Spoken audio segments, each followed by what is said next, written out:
The Deep Space Survey ship Aurora Dawn moved quietly through a cold stretch of space where even stars looked distant and tired. The mission was simple: scan uncharted regions, collect samples, and return with data that might help future colonies survive beyond Earth. Most days were calm, almost boring, and the crew had grown used to the long silence of space. Captain Ethan Cole stood on the bridge, watching the slow drift of dust and light outside the wide glass panel. He was a steady man, not easily shaken, and the crew trusted his calm voice during long missions. Beside him was Dr. Mia Harper, the ship's biologist, who often spent her time studying alien microbes and strange space particles that drifted into their scanners. That day, the ship's sensors picked up something unusual. At first, it looked like debris. A small object floating inside a broken escape pod, drifting near the edge of a dead signal field. The pod was not human-made. Its design was curved and strange, like it had been grown instead of built. "Life signal detected," said the system. That was enough to make everyone on the bridge go silent. Ethan gave a short nod. "Bring it in." A recovery team was sent out. The pod was carefully pulled into the ship's hangar using magnetic arms. When the outer shell was opened, no one expected what was inside. There, curled up inside the damaged pod, was a small feline-like creature. It looked like a cat, but not from Earth. Its body was split into two perfect colors. The left side was deep black, smooth like polished stone. The right side was soft silver blue, glowing faintly under the hangar lights. Even its eyes were different shades, one dark amber and the other pale cyan. It did not move when the crew approached. For a moment, everyone just stared. Mia Harper stepped closer, slowly lowering her scanner. "It's alive," she said quietly. "But I don't recognize the species." One of the crew members laughed nervously. "It looks like someone painted a house cat and sent it into space." Ethan did not laugh. He watched carefully. The creature did not show fear. It simply watched them back, calm and still, as if it was studying them instead. They brought it to the medical bay for observation. It did not resist. It did not cry or growl. It only blinked slowly, as if accepting everything with quiet patience. Mia ran scans again and again. The results made no sense. The creature had biological patterns, but they did not match any known Earth or alien database. It was like something built outside normal evolution. Still, there was no danger signal. No aggression. No poison or weapons. Only life. Captain Ethan Cole made the decision. "We keep it under observation. No experiments without approval." Some crew members were uneasy, but no one argued. They placed the creature in a soft containment room with controlled temperature and light. It was given water and food, but it barely touched anything. Instead, it moved slowly around the room, touching walls, sitting near corners, and watching every small movement in the ship's systems. That was when the first strange thing happened. A door on Deck 3 opened by itself. Engineer reports came in quickly. The system logs showed no command was given. At first, they assumed it was a glitch. Then it happened again. Lights in the corridor flickered, not randomly, but in a pattern. A maintenance drone paused in mid-task and returned to its docking station without instruction. The crew became uneasy. Mia stood in front of the observation window watching the feline. It sat near the glass, looking out at the ship with calm eyes. "It's not doing anything," she said. "But systems are reacting when it moves." Ethan folded his arms. "You think it's connected to the ship?" "I think," Mia said carefully, "the ship is reacting to it." That night, the ship's AI reported minor interference in its control loops. Nothing dangerous, but enough to trigger alerts. Ethan ordered a full diagnostic scan. Everything checked out normal. But the pattern continued. Whenever the twin-colored creature moved, something in the ship responded. Doors, lights, small controls. Always minor, always just enough to notice. It was as if the ship itself was aware of the creature's presence and unsure how to behave. Crew morale began to shift. Some joked about it. Others stopped walking past the containment room entirely. Mia, however, was fascinated. She started spending more time observing the creature. She noticed it never panicked. It never reacted to loud sounds or sudden movement. Instead, it reacted to data flow. When systems changed, it turned its head slightly, like it could hear something others could not.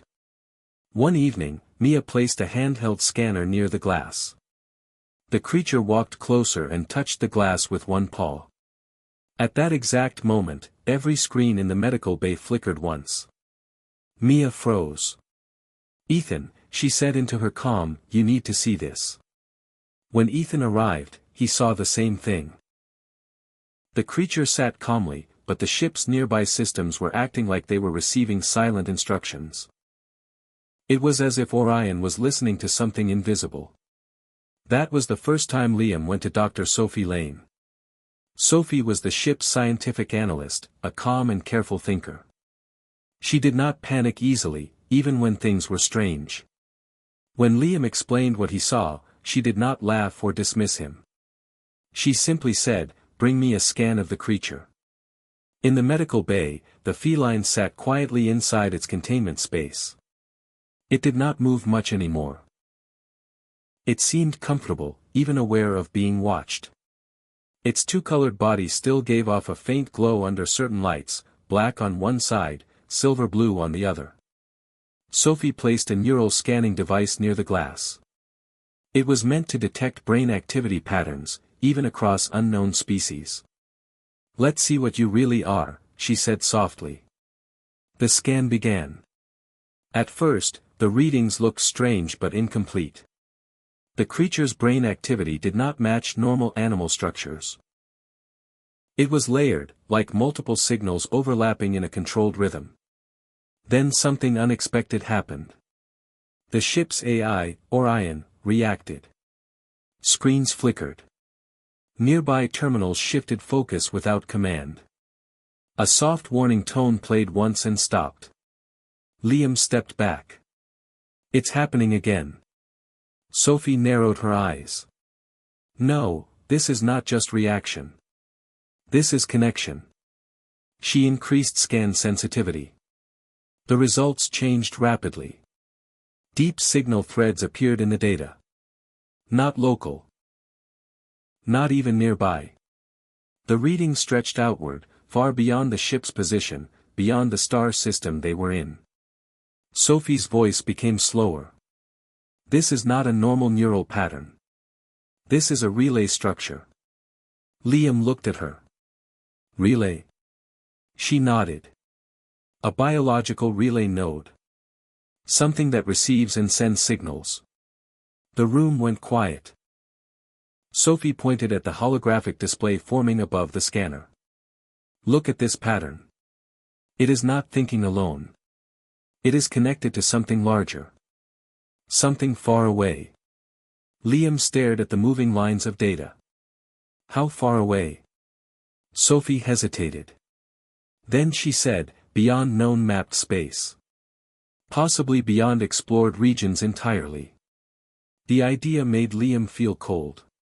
"So we didn't find a creature," he said slowly. "We found a communication device." Sophie corrected him gently. "A living one." They both turned to look at the feline again. It had not moved during the scan. It simply watched them. Its eyes were calm, but not empty. There was awareness there. Not human awareness, but something structured and deliberate. Liam felt uneasy. If it's connected, does that mean something is watching us through it? Sophie did not answer immediately. She checked the data again. It means something is aware of us through it.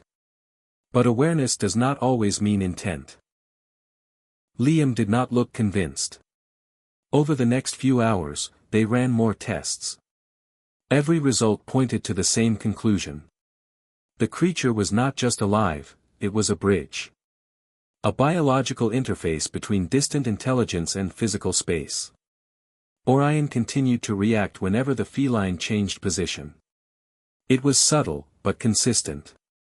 The AI was not malfunctioning. It was responding. Like it was receiving signals through the creature. Captain Ethan Cole was informed immediately. He reviewed the data silently for a long time. Then he asked only one question. Is it dangerous? Sophie answered honestly. We don't know. Ethan looked toward the containment room feed. The twin-colored feline sat still, watching the camera directly, as if it understood every word being spoken. And in a way, it probably did.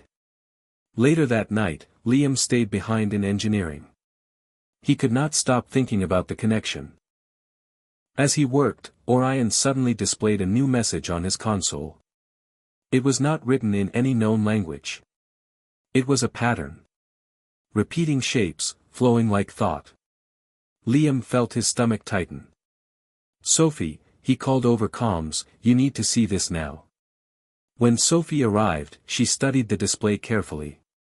Her face stayed calm, but her eyes sharpened. This is not random, she said. Liam nodded. It looks like structured communication. Sophie reached a conclusion that made the room feel heavier. It is not just listening to the AI, she said. It is teaching it how to listen back. They both looked at the screen again. The twin-colored feline, far away in its containment room, remained still. But now, it was clear that silence was not emptiness. It was communication without sound. And somewhere beyond the edge of known space, something vast was beginning to notice them more clearly than ever before. The Aurora Dawn had left the comm research route behind 3 days earlier. Captain Ethan Cole had changed course after the strange readings continued to grow stronger. The ship was now moving through a region of space marked on old star charts as empty and dead. No signals. No colonies. No known activity. But the instruments disagreed with the old maps. The space around them was not truly empty. It was silent in a way that felt unnatural, like something had once been alive there and then suddenly stopped. Dr. Sophie Lane stood beside the main science console, watching slow waves of unknown energy appear and disappear across the sensors. Liam Foster worked in engineering, trying to stabilize the ship's systems, which had begun to behave more unpredictably over the last day. And in the containment corridor, the twin-colored feline continued to watch everything with quiet patience. It had changed slightly since the scans. It no longer stayed in one place for long. It moved slowly, carefully, almost like it was following something no one else could see. Then the ship entered the signal field. At first, nothing seemed to happen.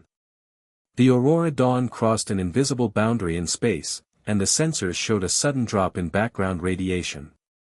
It felt like passing through a thin layer of fog, except there was nothing to see. Jake Miller, the communications officer, noticed it first. "Captain," Jake said, leaning over his console, "we're inside a dead signal zone. But I'm getting background noise." Ethan frowned. "Noise from what source?" Jake adjusted the settings. "It's not one source. It's everywhere. Like static under the silence." Sophie stepped closer. "Is it structured?" Jake hesitated. "I don't know yet." Then it happened. All across the ship, systems flickered at the same time. Lights dimmed for half a second, then returned. Navigation screens briefly showed symbols that no one had programmed. Engineering logs started updating without input. Liam's voice came through the comms, sharp and tense. "Orion is reacting again. But this is different.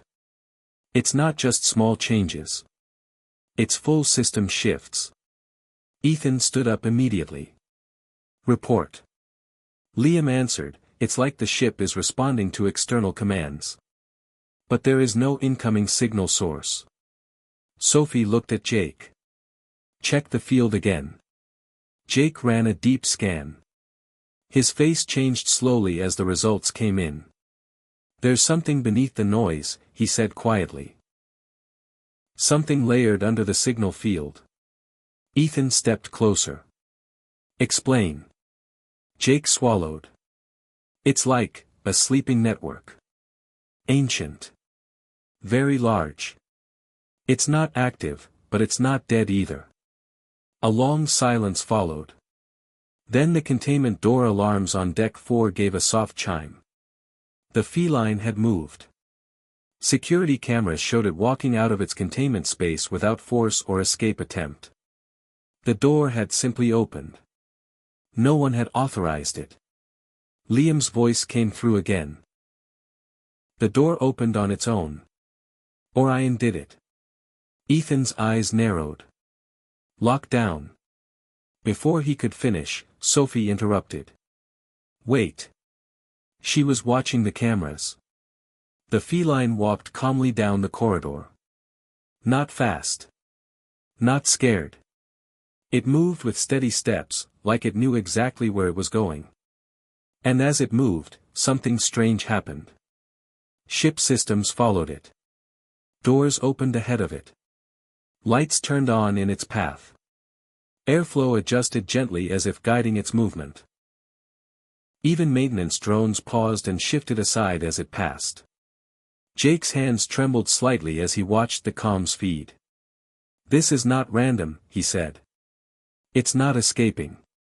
It's guiding. Ethan turned sharply. Guiding what? Jake looked up slowly. I think it's activating something. The ship's course drifted deeper into the signal field without manual input.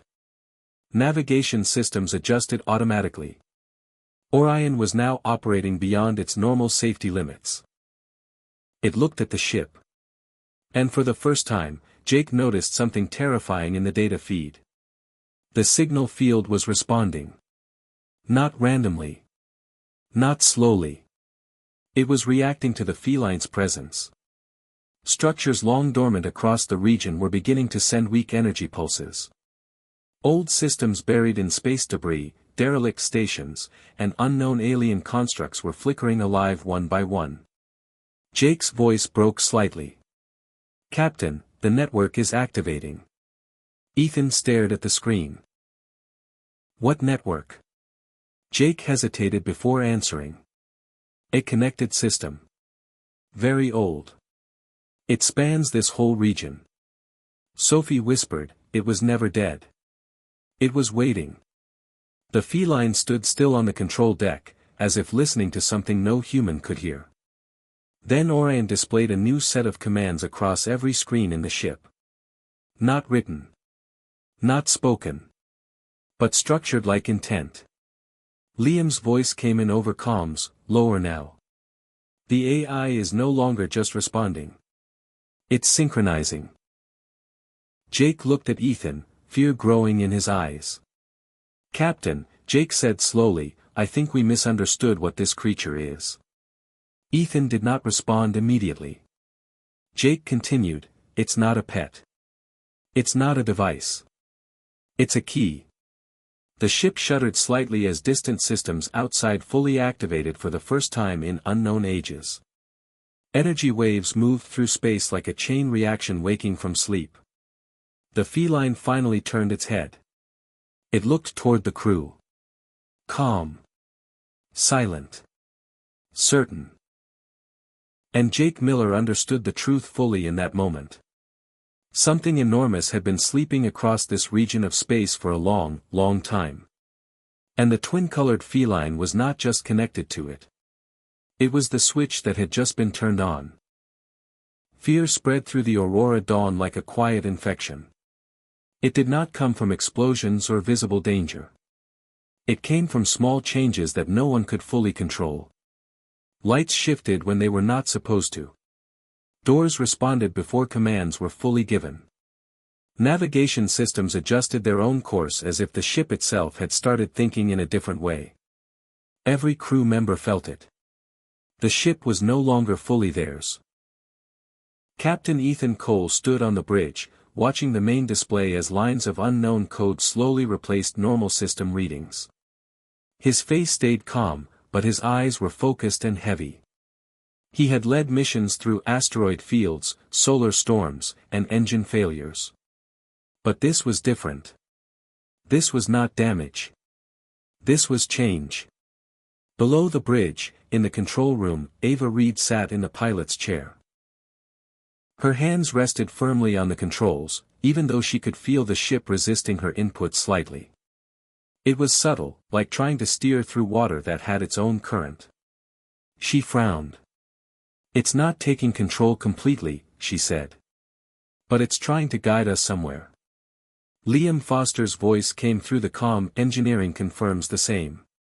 Systems are rewriting themselves, but not randomly. It's structured. Like instructions." Dar. Sophie Lane stood near the science console, watching patterns appear on the screen again and again. "It's not attacking us," she said slowly. "It's responding to something deeper."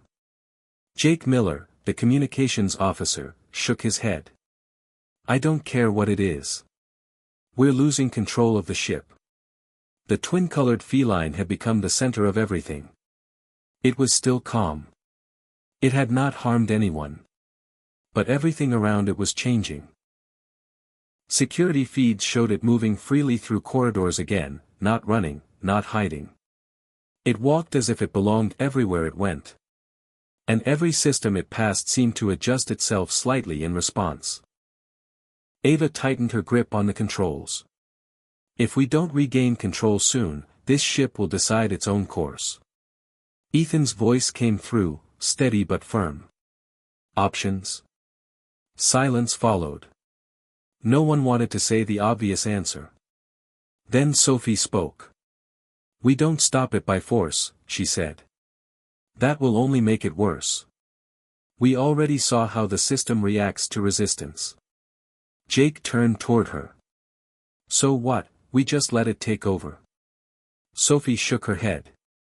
"No. We communicate." Ava looked up. "Through what?" Sophie hesitated.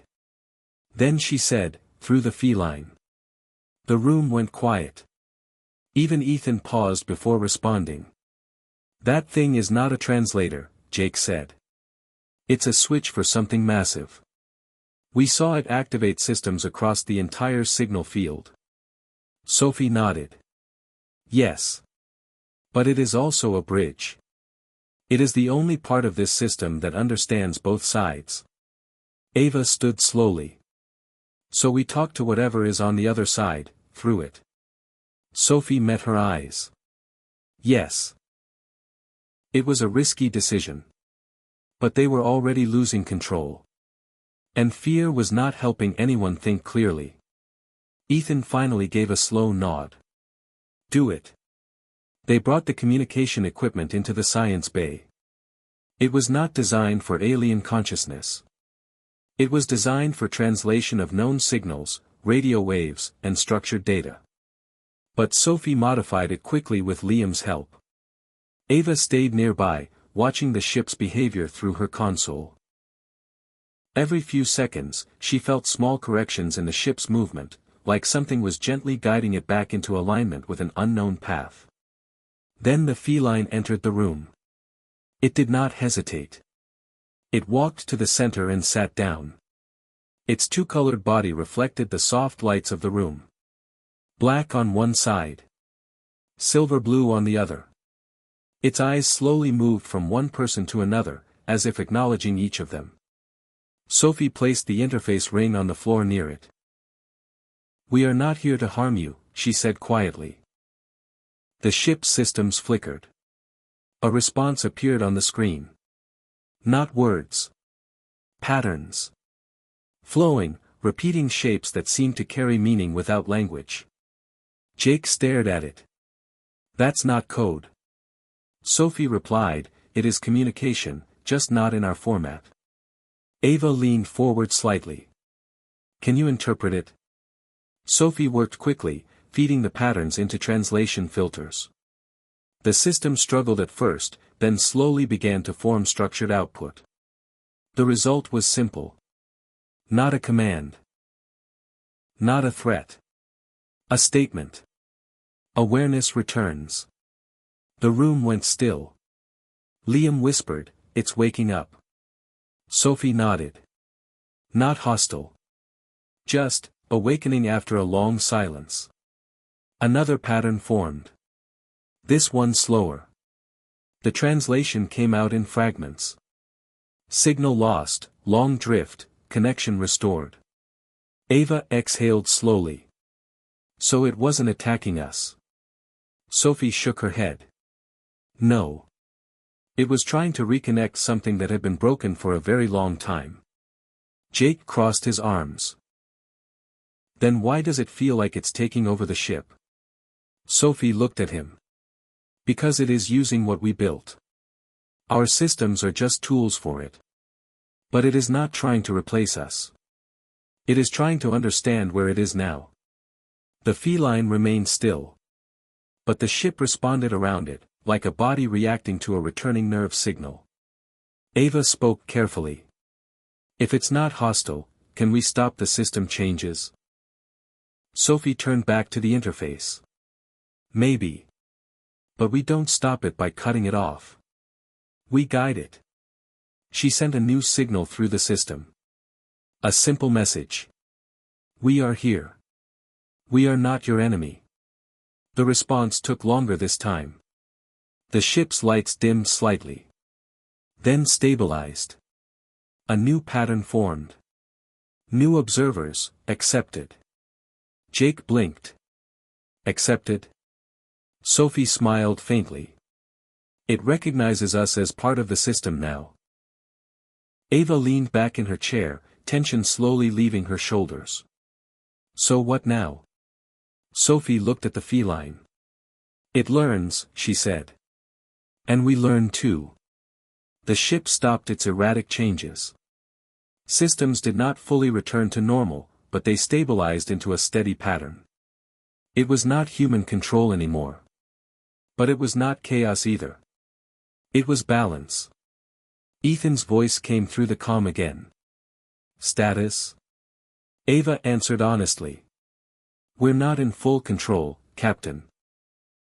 She paused, watching the calm movement of systems responding softly around them. But we're not being taken over either. She looked at the feline. It's listening. In the quiet that followed, the Aurora Dawn drifted forward through the signal field, no longer fighting the unseen intelligence, but moving alongside it. And for the first time since the changes began, fear did not feel like the strongest force on the ship. Understanding did. The Aurora Dawn no longer felt like a ship drifting through unknown space. It felt like something alive inside a much larger mind. After the communication breakthrough, everything had changed slowly, carefully. The ship was no longer being forced into random system shifts. Instead, its movements became smooth, almost guided. Not controlled in a strict way, but balanced, like two different intelligences learning how to move together without conflict. Captain Ethan Cole stood on the bridge, watching the stars ahead. The crew had not slept properly in days, but the tension that once filled the ship was now replaced with something quieter. Uncertainty still remained, but fear had softened. Below decks, Dr. Sophie Lane continued working with the interface system. Liam Foster monitored engineering stability. Jake Miller kept communications open with the strange signal network that now surrounded them like a wide, invisible ocean. And Ava Reed kept her hands on the controls, though she rarely needed to correct anything anymore. The twin-colored feline remained in the science bay. It did not leave. It stayed near the interface point, as if it had chosen its place. Sometimes it moved slowly around the room. Sometimes it sat still for long periods, watching nothing that humans could see. But every system linked to it remained stable now. No sudden changes. No chaos. Only quiet synchronization. Sophie was the first to suggest the next step. We should formalize the link, she said during a meeting with Ethan. Right now, everything is happening through reaction. We need structure. Consent. Boundaries. Ethan crossed his arms. We are talking about building rules with something we don't fully understand. Sophie nodded. Yes. But it understands us better now than it did before. And it is learning fast. Ava leaned forward. If we don't define limits, the ship will keep adjusting itself on its own. Liam added, and if it keeps adapting without guidance, we might. Ethan stayed silent for a moment, then finally said, then we do it properly. Controlled link. No force. No override. Jake frowned slightly. And if it refuses? Sophie looked toward the Science Bay feed. The feline was visible on the screen, resting calmly. It won't refuse, she said. It's already watching. It already knows we are deciding. She was right. When they initiated the controlled link, there was no resistance. The system stabilized instantly. The interface activated softly, not with alarms or bursts of energy, but with a slow alignment of signals. The ship's AI, Orion, shifted into a cooperative mode that felt less like programming and more like agreement. The feline walked to the center of the room and sat down. It did not react strongly. It simply accepted. Sophie spoke into the interface. We are establishing boundaries. We will not allow full override of human systems. We will share limited access for communication and stability. The response came in structured patterns. Accepted. Ava exhaled slowly. It understands limits. Liam checked engineering readouts. Ship systems are stable. No unexpected changes. Jake watched communications carefully. The external network is responding differently too. It's calmer. Ethan nodded. Then we continue. Over the next several hours, the link was refined. Slowly, carefully, rules were built, not just technical ones, but behavioral understanding between systems. The alien intelligence, once silent for unknown ages, began to stabilize its awakening. It was not a mind like a human mind. It did not think in emotions or words. But through the feline bridge, it learned structure again. And through that structure, it observed humanity. It saw hesitation. It saw restraint. It saw that humans did not destroy what they did not understand immediately. That realization changed something in the larger network. Across the signal field, dormant systems that had begun to activate started slowing their responses. Energy flows stabilized. Ancient structures stopped their uncontrolled awakening and instead shifted into passive state. Jake noticed it first. The expansion is stopping. Sophie studied the data. It's not stopping because it is blocked. It is stopping because it is choosing not to continue. Ava looked up. Choosing. Sophie nodded. It is observing us. And it is learning restraint from us. On the bridge, Ethan watched the stars again. For the first time since this began, space looked calm. Not empty. Just, resting. The feline remained in the Science Bay, but now it was not just a relay. It was a living agreement. A shared point between two forms of intelligence that had finally stopped fighting for control. Days later, when the ship fully stabilized, Ethan recorded his official report. The crew gathered quietly as he spoke into the system log. His voice was steady, but there was something deeper in it now, something that came from experience that could not be easily explained. We entered a dead signal region expecting silence, he said. We found something older than our understanding. Something that had been waiting. He paused, looking at the crew around him. We thought control would come from force. Or fear. Or destruction. He glanced briefly toward the Science Bay feed, where the twin-colored feline rested calmly. But it did not.